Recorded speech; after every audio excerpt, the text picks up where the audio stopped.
Hi all, இன்னைக்கு டே 38 of 50 days challenge. வாங்க இன்னைக்கு என்ன சாப்பிட்டேன்னு நான் உங்கள் கூட ஷேர் பண்ணுறேன். இன்னைக்கு பிரஞ்சில் மொச்சக்கொட்டை போட்ட சாலட் சாப்பிட்டேன். இதில் வந்து ஃபைபர் கண்டென்ட் நிறைய இருக்குது.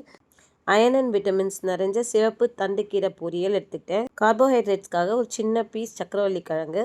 இன்னைக்கு ப்ரோட்டீனுக்கு மூக்கடலை தோசை, தொட்டுக்க புதினா சட்னி. இந்த மூக்கடலை தோசை எப்படி பண்ணேன்னு பார்க்கலாம்.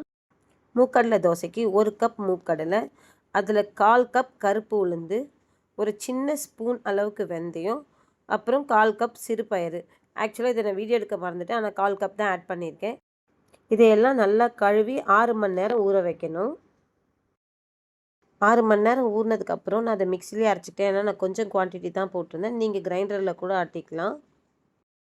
அரைச்ச இந்த மாவை நம்ம 6 மணி நேரத்துக்கு புளிக்க வைக்கணும். 6 மணி நேரம் கழித்து மாவு நல்லா புளிச்சிருந்தது. அதில் டேஸ்ட்டுக்கு உப்பு, அப்புறம் தோசை பதத்துக்கு தண்ணி ஊற்றி கரைச்சிக்கிட்டு தோசை ஊற்ற வேண்டியது தான். இந்த தோசை ஒரு நல்ல ப்ரோட்டீன் சோர்ஸ். நீங்களும் ட்ரை பண்ணி பாருங்கள். தோசை நல்லா வந்தது. நைட்டுக்கு ஒரு கிளாஸ் மோர் எடுத்துக்கிட்டேன். இதுதான் நான் இன்றைக்கி சாப்பிட்டேன். நாளைக்கு உங்களை இன்னொரு வீடியோவில் நான் பார்க்குறேன். பாய்.